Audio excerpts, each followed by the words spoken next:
சௌகார் ஜானகி என்ற ஒரு மாபெரும் சகாப்தம் விடைபெற்று தன்னுடைய இறுதி பயணத்தை மேற்கொண்டு வரும் காட்சிகளை தான் நம்ம பார்த்துக்கிட்டு இருக்கோம். ஆரம்ப காலகட்டத்தில் ஒரு ஹீரோயினாக அவங்க பரிணமித்த போது எமோஷ்னலான நிறைய கதாபாத்திரங்களை சௌகார் ஜானகி ஏற்று நடித்தாங்க. ஒரு காலகட்டத்தில் அவங்களுக்கு கரியரில் ஒரு ட்விஸ்ட்டும் தேவைப்பட்டது.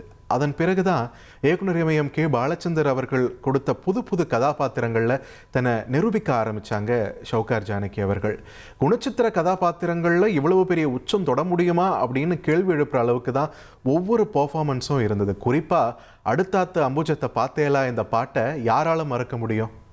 தமிழகத்திற்கு பட்டுமாமி என்றாலே சட்டுன்னு நினைவுக்கு வர்றது நம்ம சௌகார் ஜானகி அவர்கள் தான்.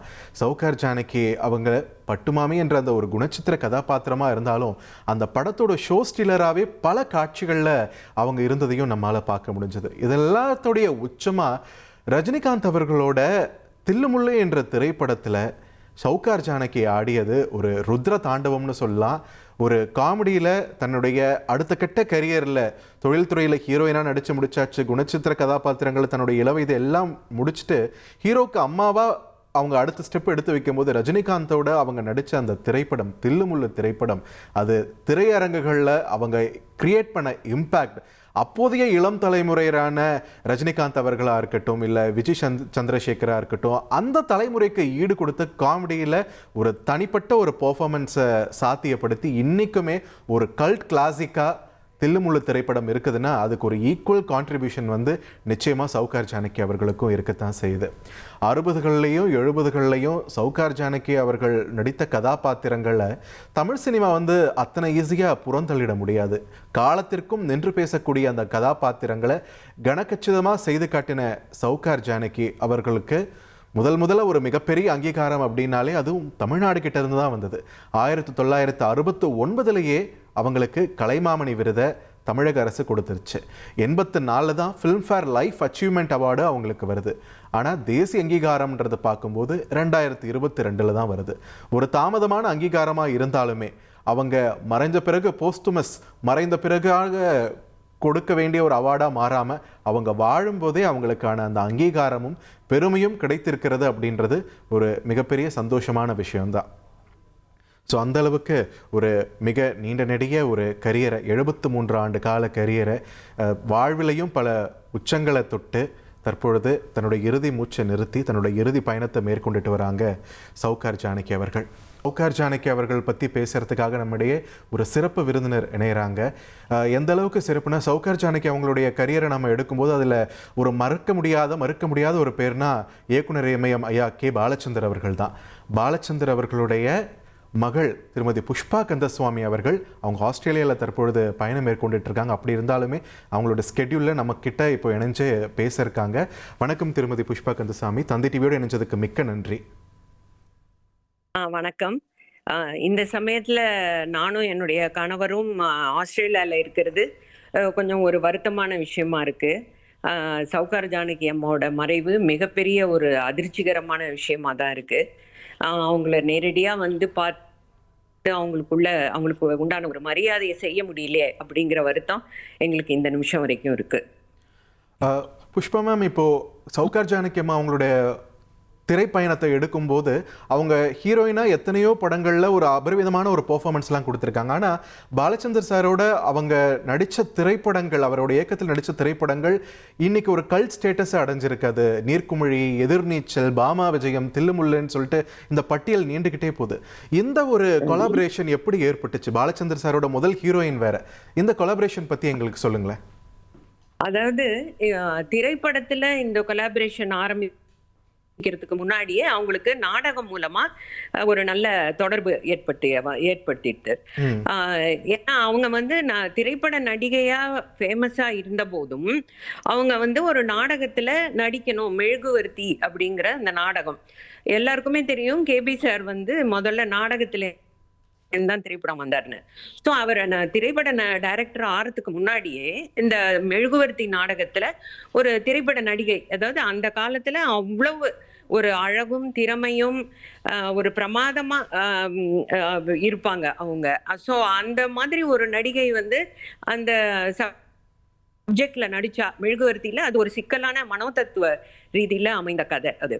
ஸோ அதில் பண்ணால் நல்லா இருக்கும்னு சொல்லிட்டு மேஜர் சுந்தரராஜன் அவர்கள் வந்து அப்பாவை வந்து சௌகார் ஜானகி அம்மாக்கிட்ட கூட்டிகிட்டு போய் இது மாதிரி ஒரு நீங்கள் ட்ராமாவில் நடிக்க முடியுமான்னு கேட்டு அந்த கதையை சொன்ன அப்புறம் அவங்க வந்து நடிக்கிறேன்னு சொல்லி அதுக்கப்புறம் அந்த ஒத்திகை ஆகட்டும் அந்த நேரம் தவறாமல் வந்து இவங்களோட கலந்து அவங்களோட ஒவ்வொரு நாளும் அந்த நாடகத்தை அவங்க எதிர்பார்த்து அந்த அரங்கேற்றத்துல மிக பிரமாதமா அந்த நாடகத்துல செஞ்ச போது எல்லாருமே வந்து ஆச்சரியப்பட்டு போயிட்டாங்க. அதாவது ஒரு திரைப்பட நடிகைக்கு டிராமால நடிக்கிறதுக்கு இவ்வளவு ஒரு ஆவலா, அவ்வளவு கரெக்டா ரிஹர்சலுக்கு வராங்க அப்படின்னு சொல்லி அந்த டிராமாவுக்கு பெரிய அட்ராக்ஷனாவே இருந்தாங்க அவங்க. ஸோ அந்த சமயத்துல அவங்களுக்கும் கேபி சாருக்கும் நல்ல ஒரு ஒர்க் வைஸ் நல்ல ஒரு அண்டர்ஸ்டாண்டிங் வந்தது. அவங்களுக்கு வந்து கேபி சாருடைய இயக்கும் திறமையாகட்டும், அவருடைய ஒரு டிசிப்ளின், ஏன்னா அவங்களும் வந்துமே ரொம்ப டிசிப்ளினா இருப்பாங்க. அதனால ஒரு ஆங்கில புலமையும் இருக்கும். ஸோ அதனால அவங்களுக்கு வந்து கேபி சார் டயலாக்ஸ் எழுதுறது, அவங்க கதாபாத்திரத்தை வடிக்கிற தன்மை, இதெல்லாம் ரொம்ப பிடிச்சி போய் 2 பேரும் ரொம்ப ஒரு வேவ்லென்த் ஒன்னான்னு சொல்லுவாங்க இல்லையா, அந்த மாதிரி ஒரு கிரியேட்டிவ் வேவ்லென்த் பிரமாதமா 2 பேருக்குமே இருந்தது. ஸோ அப்படி இருக்கும்போது தான் அப்பாவுக்கு வந்து நீர்க்குமிழிங்கிற படத்தை இயக்கணும் அப்படிங்கிற இது ஆப்பர்ச்சுனிட்டி வந்த பொழுது அந்த படத்துக்கும் அவங்களே வந்து ஹீரோயினா நடிச்சாங்க. ஸோ அப்பாவோட ஃபர்ஸ்ட் ஹீரோயின் அப்படின்னு சொன்னா அது அவங்க தான். அதுக்கப்புறம் பாத்தீங்கன்னா கண்டினியூஸா எதிர்நீச்சல், பட்டுமாமி டிராமாலையும் அந்த எதிர்நீச்சல்ங்கிற டிராமா போடும்போதும் பட்டுமாமியா அவங்க தான் நடிச்சாங்க. ஸோ அதுல அவங்களுக்கு மிகப்பெரிய பேரு. பட்டுமாமியை பத்தி கண்டிப்பா நம்ம தனியா பேசிதான் ஆகணும். ஏன்னா அவங்களோட ஆரம்ப கால திரைப்படங்கள்லாம் பார்க்கும்போது ரொம்ப எமோஷனலான இன்டென்ஸான கதாபாத்திரங்களா இருந்தது. ஆனா இவ்வளவு பெரிய ஒரு காமெடியான ஒரு கதாபாத்திரத்தை அந்த படத்துல இன்னைக்குமே வந்து அந்த அடுத்தாத்த அம்புஜத்தை பார்த்தேலான்றத வந்து எல்லார் நினைவிலும் இருக்கக்கூடிய ஒரு பாடலா மாறி இருக்கு. இப்படி ஒரு கதாபாத்திரத்தை அவங்களுக்கு எப்படி கொடுக்க திட்டமிட்டார் கேபி சார்? அதாவது அது டிராமாலேருந்து வந்த ஒரு வாய்ப்பு தான் அது. ஏன்னா டிராமா எதிர்நீச்சல்ங்கிறது முதல்ல டிராமாவை தான் போட்டாங்க. அப்ப ஒரு ஒன்று கொடுத்தன வீடு, அதுல வந்து மாடிப்படி மாதுவா நாகேஷ் அவர்களும் அந்த பட்டுமாமி கிட்டு மாமா அப்படிங்கிற ஒரு பிராமின் ஃபேமிலி அந்த ஒரு ஒன்று கொடுத்தனத்துல இருந்தாங்க.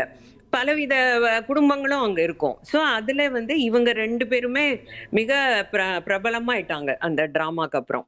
இந்த டிராமால வந்து புரோட்டகனிஸ்ட் ஆக்சுவலா மாடிப்படி மாது நாகேஷ் தான். ஆனா அந்த டிராமாவை இயக்கி கொண்டு போனது அவ வந்து இந்த பட்டுமாமி வந்து பேசுற நகைச்சுவை பாணியும் அவங்க வந்து எல்லா விஷயத்துக்கும் சினிமாவை மேற்கோள் காட்டி கணவரோட சண்டை போடுறதும் சரி, எல்லாமே வந்து ஒரு என்ஜாய் பண்ற விதமா இருக்கும். ஸோ அந்த சமயத்துல அவங்களோட அழகு, ஃபர்ஸ்ட் ஆஃப் ஆல் அந்த மடிசார் புடவை அவங்க அவ்வளோ அழகா கட்டிட்டு அதெல்லாமே ரொம்ப பாப்புலரா போச்சு மேடை நாடகத்துல. ஸோ இதுல ஒரு சின்ன விஷயம் என்னன்னா, அந்த மடிசார் புடவையை கட்டி விடுறது வந்து எவ்ரி ஷோக்கு எங்க அத்தை தான், ஜெயா சங்கர்னு பேர், அவங்க தான் கட்டி விடுவாங்க அவங்களுக்கு. ஸோ அதுக்கு அந்த படத்தை டிராமாவை சினிமாவா எடுக்கும்பொழுது அதே ரோல்ல அவங்க பண்ணாங்க. ஸோ அதுக்கு அவங்களுக்கு பாட்டு, டிராமால பாட்டு இருக்காது, சினிமால அந்த பாட்டு அடுத்த அம்புஜம்ங்கிறது அவ்வளோ பெரிய ஹிட்டா போச்சு. அண்ட் அவங்க சொல்ற அந்த சினிமா எக்ஸாம்பிள்ஸ், சீரியஸான விஷயம் நடக்கும், அப்ப கூட சினிமாவை பத்தி அங்க ஒன்று சொல்லி அந்த கேரக்டர் மாதிரி இருக்கு இது நீங்க பண்றீங்க அப்படின்னு சொல்லும் பொழுது அது அந்த டைப் ஆஃப் காமெடி இருக்கு பாத்தீங்களா, ஒரு ஹார்ம்லெஸ் இன்னசென்ட் காமெடி, அது வந்து ரொம்ப ஏற்பட்டது. அதுக்கப்புறம் நீங்க பாத்தீங்கன்னா பாமா விஜயம்ங்கிற படம், அதுலயும் வந்து ஒரு மிடில் கிளாஸ் ஒய்ஃப் எப்படி வந்து ஒரு நடிகை வந்து வீட்டுக்கு வராங்கும் போது அவங்க வீட்டுக்குள்ள பண்ற ரகலை, இதெல்லாம் வந்து அத்தனை குழந்தைகளும் தன்னோட குழந்தை இல்லைன்னு அவங்க ஒரு ரூம்குள்ளார அடைச்சு வைக்கிற ஒரு அளவுக்கு போவாங்க. ஆமா, அந்த மாதிரி. அப்புறம் வந்து ஆங்கிலம் தெரியாதுங்கிறதுக்காக அது ஒரு மாதிரி அதை மறைச்சிக்கிறதுக்கு அவங்க பண்ற ஒரு விஷமம், இதெல்லாம் வந்து ரொம்ப அழகா அந்த பாமா விஜயத்திலயும் அந்த 3 மருமகள்ல இவங்க தான் சீனியர் மருமகள். சோ அதுவும் வந்து ஒரு காலத்தால அழிய முடியாத ஒரு காவியமா பாமா விஜயமும் ஆயிடுச்சு. சோ அதே மாதிரி அதான் எதிர்நீச்சல், பாமா விஜயம், அப்புறம் காவிய தலைவின்னு ஒரு படம் அவங்களே டபுள் ரோல் பண்ணாங்க, அது அவங்க தயாரிச்சு, அதுவும் அப்பா தான் டைரக்ட் பண்ணாரு. அதுலயும் வந்து ரொம்ப பியூட்டிஃபுல்லா அம்மா பொண்ணு இந்த ரெண்டுமே அவங்க பண்ணியிருப்பாங்க. ஒரு மிக சீரியஸான கேரக்டர், பொண்ணு வந்து ஒரு லாயர் கேரக்டர். ஸோ இது ரெண்டுத்துலயுமே வந்து நல்ல நடிப்பு வித்தியாசப்படுத்தி ரொம்ப அழகா பண்ணியிருப்பாங்க. நல்ல பாட்டு, அவங்களுக்கு வந்து ஒரு நல்ல நளினம் இருக்கும். அப்புறம் இருகோடுகளை பத்தி சொல்லலைன்னா அது ரொம்ப நிச்சயமா, ஒரு நிச்சயமா. தப்பான ஒரு விஷயமாகும். ஸோ கலெக்டர் ஜானகியை நம்ம இன்னி வரைக்கும் நம்மளால மறக்க முடியாது.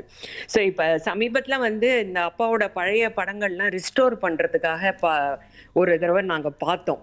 ஸோ அப்ப பார்க்கும்போது இருகோடுகள் பார்த்து நான் இப்போ ஒரு வாரம் தான் வருது.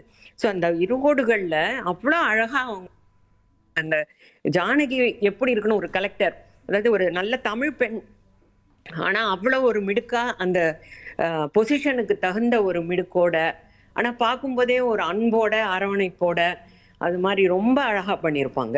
அவங்க எல்லாமே வந்து அவங்களுக்கு வந்து ஒரு பரதநாட்டிய கலைஞர் வந்து எப்படி இமோஷன்ஸை நளினமா காட்டுவாங்களோ அந்த மாதிரி காட்டியிருப்பாங்க எல்லாமே. ஒரு அழுகை ஆகட்டும், சிரிப்பாகட்டும், ஒரு காதல் எக்ஸ்பிரஷன் ஆகட்டும், எல்லாத்தையுமே ரொம்ப அழகா பண்ணியிருப்பாங்க. So collector Janaki is again unforgettable role from her. So இது வந்து இது அப்புறம் நீங்க எல்லாருமே சொல்ற மாதிரி தில்லுமுள்ளு, எஸ். அது வந்து ரொம்ப பல வருடங்கள் மீனாட்சி கழிச்சு. துரைசாமியை தமிழகம் மறக்காது என்னைக்கும். ஆமா, அது வந்து அவ்வளவு எப்படி வந்து ஒரு எல்லா குணச்சித்திரத்துல எல்லா விதமும் அவங்க செய்ய முடியும் அப்படிங்கிறதுக்கு அப்கோர்ஸ் எதிர்நீச்சல் பாமா விஜயத்திலேயே அவங்க நகைச்சுவை பண்ணுவாங்க தான். ம். அப்புறம் ஒரு காலகட்டத்துல அவங்க மற்ற குணச்சித்திரங்கள், அப்புறம் அம்மா வேடம் எல்லாம் போடும்போது அம்மா சென்டிமெண்ட்டுக்கு நடிச்சிருக்காங்க, அதெல்லாம் பண்ணியிருக்காங்க. அதுல இருந்து ஒரு திருப்பி இது ஒரு மாறுபட்ட குணச்சித்திரமா ஒரு திருப்பி ஹாஸ்யத்தோட ரோல் பண்ற மாதிரி இன்னும் முள்ளு ஃபுல்லாவே காமெடி படம் அது. ஸோ அதுல ஒரு பிரமாதமா அவங்களுக்கு ரோல்.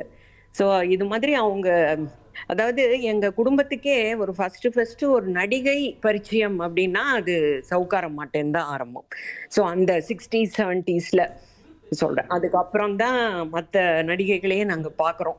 அந்த எங்களோட ஃபேமிலி பேஸ் வச்சுதான் பாமா விஜயமே அப்பாவுக்கு ஒரு அந்த ஐடியா ஸ்ட்ரைக் ஆகி, அதாவது ஒரு மிடில் கிளாஸ் ஃபேமிலியில ஒரு நடிகை வந்தா எப்படி இருக்கும் அப்படிங்கிற ஒரு ஐடியாவுமே தோணி அவர் அந்த கருவை டெவலப் பண்ணார். அப்புறம் ஸோ அவங்களோட மறைவு வந்து ஒரு மிகப்பெரிய இழப்பு தான். ஒவ்வொரு லெஜெண்டா தமிழ் திரையுலகம் லூஸ் பண்ணிட்டு இருக்கு அப்படிங்கறத நினைச்சா ரொம்ப வருத்தமான விஷயமா இருக்கு. மிக்க நன்றி திருமதி புஷ்பா கந்தசாமி. இவ்வளோ தூரத்தில் இருந்தாலுமே இந்த தருணத்தில் எங்களோட இணைஞ்சு, சவுகார் ஜானகி அம்மா பற்றி பேசுகிறதுக்கு கேபி சார் குடும்பத்திலேருந்து ஒரு நபர் பேசாமல் வேறு யார் பேச முடியும் சிறப்பாக?